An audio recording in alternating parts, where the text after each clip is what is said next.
Hello नमस्कार, स्वागत है एक बार फिर से आपका अपने चैनल में जिसका नाम है चारों दिशाओं में भारत। इसमें हम लेकर आते हैं भारत से जुड़ी हुई अन्य देशों के साथ 5 बड़ी खबरें। शुरू करने से पहले आशा करते हैं आपका आज का दिन अच्छा रहे और आप अपने लक्ष्य में बढ़ते रहें। फिलहाल हम बढ़ते हैं आज की पहली खबर की ओर, जो कि कनाडा से। भारतीय मूल के ट्रक चालक को निर्वासित करने का आदेश, दुर्घटना में 16 खिलाड़ियों की ली थी जान। बता दें कि कनाडा में हम्बोल्ट ब्रोंकोस दुर्घटना मामले के आरोपी भारतीय मूल के ट्रक चालक जसकीरत सिंह सिद्धू को भारत निर्वासित करने का आदेश दिया गया।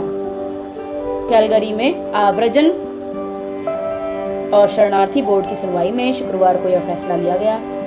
ट्रक बस दुर्घटना में 16 लोगों की मौत हो गई थी और 13 लोग घायल हुए थे। जसकीरत सिंह सिद्धू को खतरनाक ड्राइविंग के आरोप में दोषी ठहराया गया था। सिद्धू को इस मामले में 8 साल के कारावास की सजा सुनाई गई थी। दुर्घटना से करीब 1 महीने से भी कम समय पहले उसने ये नौकरी ज्वाइन की थी। दुर्घटना 6 अप्रैल 2018 को सस्केचेवान राजमार्ग 335 के चौराहे पर हुई थी। कनाडाई मीडिया के मुताबिक कैलगरी के स्थायी निवासी सिद्धू ने हॉकी क्लब के खिलाड़ियों को ले जा रही बस को ट्रक से टक्कर मार दी थी। इस दुर्घटना में 16 खिलाड़ियों की मौत हो गई थी। पिछले साल की शुरुआत में सिद्धू को पेरोल दी गई थी और कनाडा बॉर्डर सर्विसेज एजेंसी ने उसके निर्वासन की सिफारिश की थी। सिद्धू के वकील माइकल ग्रीन ने सितंबर में अदालत के सामने दलील दी थी कि बॉर्डर सर्विसेज एजेंसी के अधिकारियों ने सिद्धू के घटना से पहले के साफ आपराधिक रिकॉर्ड पर विचार नहीं किया। ग्रीन ने अनुरोध किया था कि एजेंसी के मामलों की समीक्षा करने और फैसले को रद्द करने का आदेश दिया जाए। बढ़ते हैं दूसरी खबर की ओर। 106 वर्ष पुराने भारतीय नोटों की लंदन में होगी नीलामी। बता दें कि लंदन में पुराने दुर्लभ भारतीय बैंक के नोटों की अगले बुधवार यानी 29 मई को नीलामी होने जा रही है। दरअसल 10 रुपए के नोटों के ये बंडल 1918 लंदन में न्यूनस में फेयर नीलामी घर विश्व बैंक नोट बिक्री के हिस्से के तौर पर इन्हें नीलाम करेगा। माना जा रहा है कि भारतीय मुद्रा में इनकी कीमत 2,74,2600 ब्रिटिश पाउंड के पार जा सकती है। जर्मन नौसेना की यू-बोल्ट ने 2 जुलाई 1918 को जहाज SS शिराला को डुबो दिया था। मलबे से मिले 10 रुपए के नोटों पर 25 मई 1918 की तारीख दर्ज है। नूनन्स में मुद्रा शास्त्र की वैश्विक प्रमुख थॉमसिना स्मिथ के मुताबिक इन नोटों के पूरे ब्लॉक गोला बारूद से लेकर मुरब्बे जैसे बहुत सारे परचून के सामान सहित लंदन से बॉम्बे लाए जा रहे थे। जहाज के डूबते वक्त कई नोट तैरते हुए किनारे पर आ गए थे। बढ़ते हैं तीसरी खबर की ओर। भारत और अमेरिका अंतरिक्ष के क्षेत्र में मिलकर करेंगे काम। दोनों देश कर रहे हैं बड़ी प्लानिंग। भारत और अमेरिका अब अंतरिक्ष के क्षेत्र में भी भागीदारी को और आगे बढ़ाने के लिए तैयार हैं। भारत और अमेरिका के वरिष्ठ रक्षा अधिकारियों ने अंतरिक्ष सहयोग को मजबूत करने के अवसरों पर चर्चा करने के लिए मुलाकात की है। भारत और अमेरिका के अधिकारियों ने अंतरिक्ष से जुड़े उद्योग के साथ सहयोग के लिए संभावित क्षेत्रों की पहचान पर भी बात की है। अमेरिकी रक्षा विभाग की ओर से यह जानकारी दी गई। दूसरे वार्षिक US India advance domains defence dialogue की बैठक में अधिकारियों ने द्विपक्षीय सहयोग की विस्तृत श्रृंखला पर चर्चा की।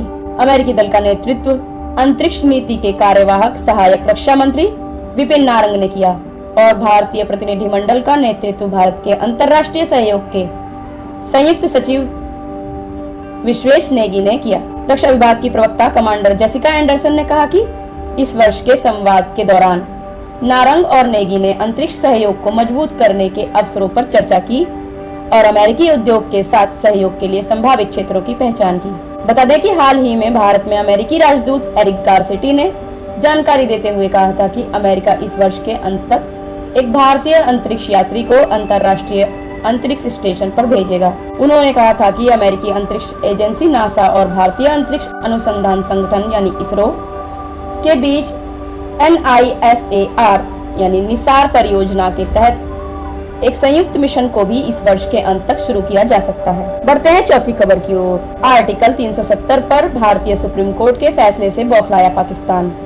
भारत के खिलाफ उगला जहर, जाने क्या कहा। भारत की ओर से जम्मू कश्मीर को विशेष राज्य का दर्जा देने से पाकिस्तान बौखलाया हुआ है। पिछले साल दिसंबर में सुप्रीम कोर्ट ने अनुच्छेद 370 को हटाने को सही बताया था। इस फैसले के खिलाफ समीक्षा से जुड़ी एक याचिका हाल ही में दायर की गई, जिसे सुप्रीम कोर्ट ने रद्द कर दिया है। यह एक बार फिर पाकिस्तान के लिए झटका है। पाकिस्तान के विदेश विभाग ने इस फैसले को लेकर भारत पर फिर जहर उगला है। पाकिस्तान ने शुक्रवार को सुप्रीम कोर्ट के नए आदेश को खारिज कर दिया। पाकिस्तान के विदेश विभाग की प्रवक्ता मुमताज जहरा बलूच ने कहा, हम भारतीय सुप्रीम कोर्ट के नए आदेश को उसी तरह खारिज करते हैं जैसे हमने 11 दिसंबर 2023 के पहले के आदेश को खारिज किया था। दोनों फैसले जम्मू कश्मीर की अंतर्राष्ट्रीय स्तर पर मान्यता प्राप्त विवादित प्रकृति को पहचानने में विफल हैं। भारतीय सुप्रीम कोर्ट का फैसला अंतर्राष्ट्रीय स्तर पर ध्यान नहीं भटका सकता। भारत के खिलाफ जहर उगलते हुए उन्होंने कहा, जम्मू कश्मीर में व्यापक और प्रणालीगत मानवाधिकार उल्लंघन पर अंतर्राष्ट्रीय समुदाय ध्यान केंद्रित करे। आज की 5वीं और आखिरी खबर रशिया से। भारत में नई परमाणु ऊर्जा इकाई की स्थापना के लिए तैयार है रूस। जल्द होगा नई साइट का खुलासा।